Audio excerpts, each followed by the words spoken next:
Hello, I'm Melanie Belk, and today I will be presenting to you a brief introduction to urinalysis. The goal of this lesson is to give you a basic knowledge of the physical, chemical, and microscopic examination of urine in the clinical laboratory. As for the learning objectives, following this lesson, a student laboratory, and a matching activity, the learner should be able to differentiate between the physical, chemical, and microscopic examination of urine, list the 10 tests found on the chem strips or multi-sticks reagent strips found in the clinical laboratory, recognize microscopic sediment in urine, and be able to correlate the microscopic findings with the chemical findings, physical findings, and use these to evaluate clinical conditions.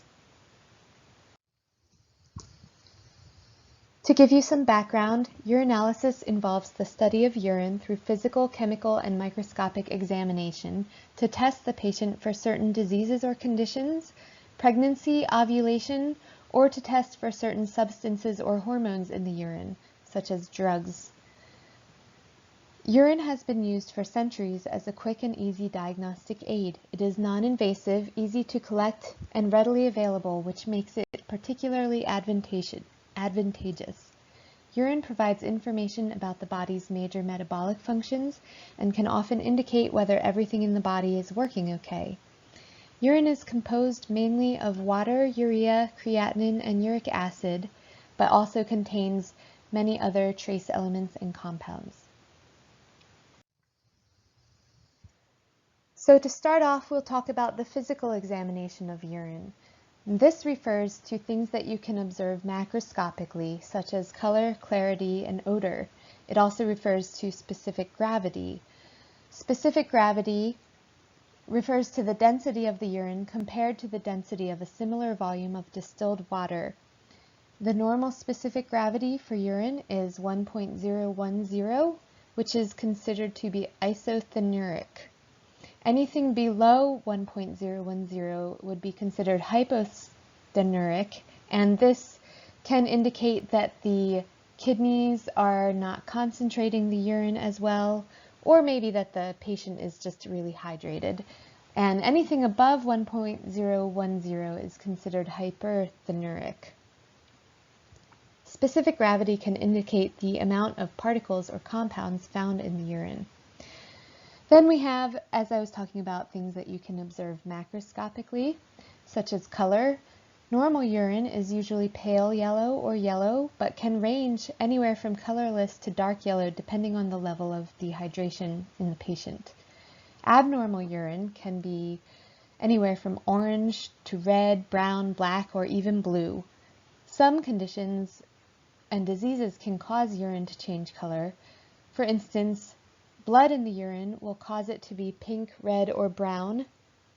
Some medical conditions, such as malignant melanoma, can cause black urine, and familial benign hypercalcemia can cause blue urine. Some medications, such as Diprovan, can also change the color to blue-green, or other medications can cause other colors.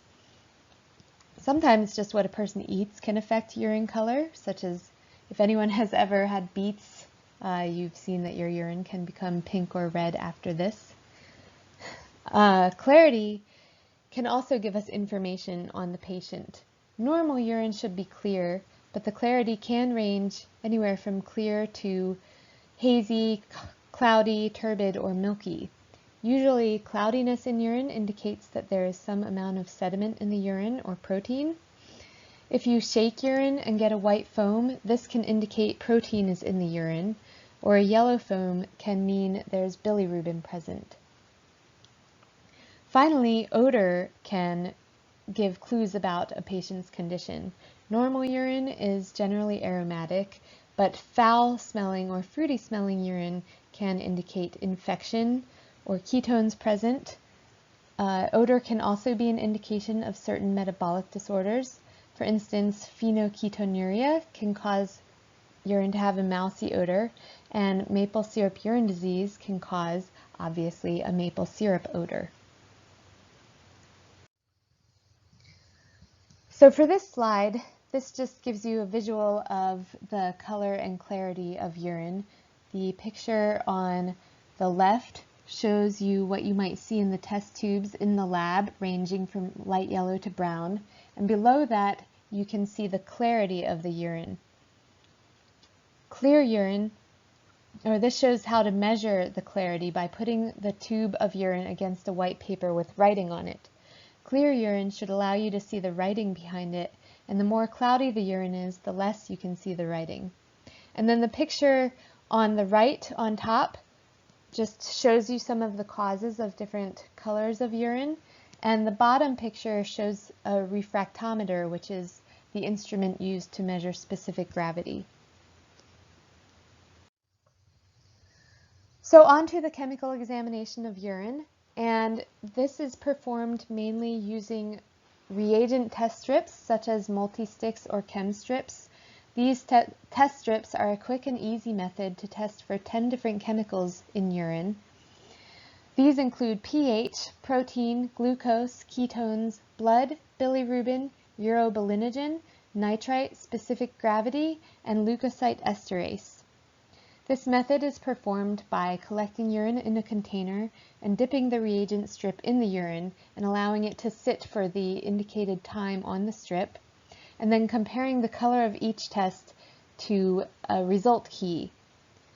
Chemical analysis can also include some confirmatory testing, such as clinitest for glucose, ictotest for bilirubin, acetest for ketones, and salicylic acid for protein. This shows a result chart for the reagent strips. So after you've dipped your stick, you would hold it up against this key and just compare the color of each result to the color you see in the key.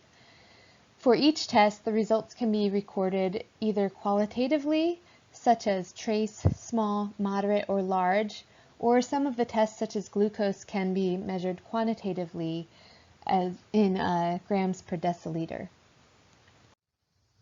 Then the final aspect of urinalysis is the microscopic examination, where a drop of urine is put on a slide and examined as a wet mount under the microscope. And this can be done stained or unstained.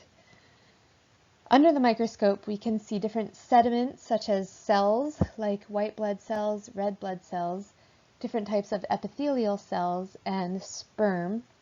It can also show organisms such as yeast, parasites, or bacteria, and other compounds such as crystals, mucus, or artifacts. You need to be careful when looking under the microscope about artifacts because they can often look like other sediment. For instance, starch from your gloves can look like crystals, or fibers can look like casts. So you have to look at the patient history and diagnosis to determine whether what you're looking at is what you think you're looking at. Like if you think that you might be seeing a cast, but then you see that your patient is a 6-month-old baby, you might need to look again and see that that might be a diaper fiber or something. So these pictures here show on the left some red blood cells and white blood cells, and then transitional cell epithelial cells in the middle and squamous epithelial cells on the right. This slide provides you with several different pictures of the sediment you might see in urine. Some of this sediment can be present in healthy patients, such as squamous epithelial cells, mucus, and certain crystals like calcium oxalate. Some of these compounds, though, can indicate a real problem. For instance, a waxy cast can be a sign of severe kidney damage, and seeing many white blood cells or red blood cells under the microscope or the presence of any parasites or bacteria would indicate an infection. And then again, as I said, there can be some artifacts that you see, such as amorphous phosphates or urates, which are often present in urine that has been refrigerated, but there is no clinical significance to them. So all three aspects of a urinalysis are linked and should correlate with each other. So what you see under the microscope should correlate with the results of your physical and chemical examination. For instance, if the urine is red on your physical examination, then you might expect to see blood on the reagent strip as well as red blood cells under the microscope. if you see leukocyte esterate on the reagent strip, you would expect to see white blood cells under the microscope. Or if you see nitrites on the reagent strip, then you can expect to see bacteria under the microscope. So during each part of the examination, you should be thinking about what you saw during the other parts of the urinalysis and making sure that they make sense together. Ultimately, the goal of a urinalysis is to correlate the physical, chemical, and microscopic findings with the clinical significance of what you're seeing. Some things found in the urine can have a non-pathological cause, and some are pathologic. If you see glucose and ketones in the chemical analysis, this could mean that the patient is diabetic. Or if you see leukocyte esterase, nitrites, and blood in the chemical analysis combined with white blood cells and bacteria under the microscope, this could indicate a urinary tract infection or kidney infection. Excessive proteins or casts in the urine may cause you to suspect renal disease, such as glomerulonephritis, nephrotic syndrome, or tubal dysfunction, or even kidney failure. A patient with liver disease may have bilirubin and urobilinogen in the urine. Kidney stones can cause blood and crystals to be present in urine, and a strange odor can be a clue about a metabolic disorder, such as PKU, as I said before. Even some cancers can cause clinical symptoms in the urine. Malignant melanoma can cause black urine, and multiple myeloma can cause Bence-Jones proteins to spill into the urine, which wouldn't be spotted on a normal urinalysis, but with additional testing could be seen. So when performing the urinalysis, you just need to keep in mind what you are looking at in terms of your patient history and diagnosis, and making sure that it all makes sense and that what you're seeing is what you expect to see. If there are any discrepancies, you want to go back through each part of the urinalysis and maybe retest if necessary, but always keeping in mind the clinical significance of each part. So in conclusion, a complete urinalysis involves the physical, chemical, and microscopic examination of urine and can be used by the doctor as a valuable non-invasive tool to aid in the diagnosis of disease. And that is a brief overview of urinalysis. Thank you.